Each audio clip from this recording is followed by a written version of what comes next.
এইচএসসির ফলাফল 2025। এবার জিপিএ 5 কমেছে ৭৬,৮১৪ জন। 2025 সালের এইচএসসি ও সমমান পরীক্ষায় এবার সারা দেশে জিপিএ 5 পেয়েছেন ৬৯,০৯৭ জন। গত বছর অর্থাৎ 2024 সালে জিপিএ 5 পেয়েছিলেন ১,৪৫,৯১১ জন।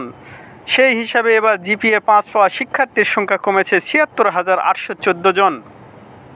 আজ বৃহস্পতিবার 16 অক্টোবর সকাল 10টার দিকে সব শিক্ষা বোর্ডের ফলাফল একযোগে প্রকাশ করা হয়। শিক্ষার্থীরা নিজ নিজ শিক্ষা প্রতিষ্ঠান, বোর্ডের ওয়েবসাইট ও এসএমএসের মাধ্যমে ফলাফল জানতে পারবেন।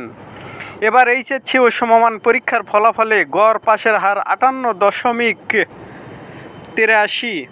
এবারের পরীক্ষার ফলাফলে দেখা গেছে 2025 সালে দেশের 202টি শিক্ষা প্রতিষ্ঠানের সব শিক্ষার্থী অকৃতকার্য হয়েছেন। গত বছর শূন্য পাশের শিক্ষা প্রতিষ্ঠানের সংখ্যা ছিল 65। Please subscribe.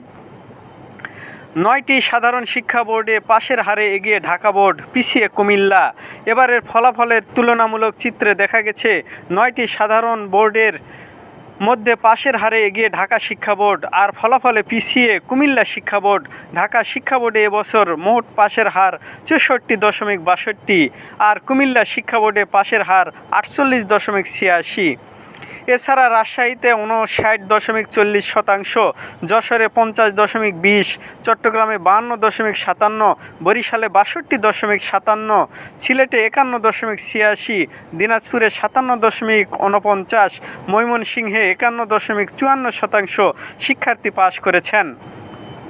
এখন এইচএসসির ফলাফল দেশের শিক্ষা বোর্ডগুলোর ওয়েবসাইট, সংশ্লিষ্ট সব শিক্ষা কেন্দ্র, শিক্ষা প্রতিষ্ঠান ও এসএমএসের মাধ্যমে শিক্ষার্থীরা পাবেন।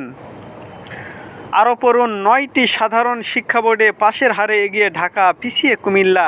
শিক্ষার্থীরা ফলাফল দেখবেন যেভাবে: সংশ্লিষ্ট শিক্ষা বোর্ডের ওয়েবসাইটে রেজাল্ট কর্নারে ক্লিক করে বোর্ড ও প্রতিষ্ঠানের EIN-এর মাধ্যমে ফলাফল ডাউনলোড করতে পারবেন।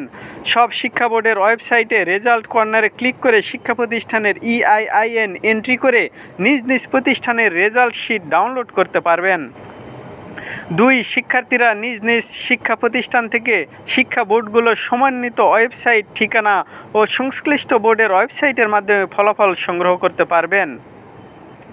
এইচএসসি ও সমমান পরীক্ষার ফলাফল প্রকাশ। গড় পাশের হার 58.83। নির্ধারিত শর্ট কোড 16,222 ও এসএমএসের মাধ্যমে ফলাফল পাবেন শিক্ষার্থীরা। পরীক্ষার ফলাফল প্রকাশের পর এসএমএসের মাধ্যমে HSC board name, first 3 letters, roll, year, type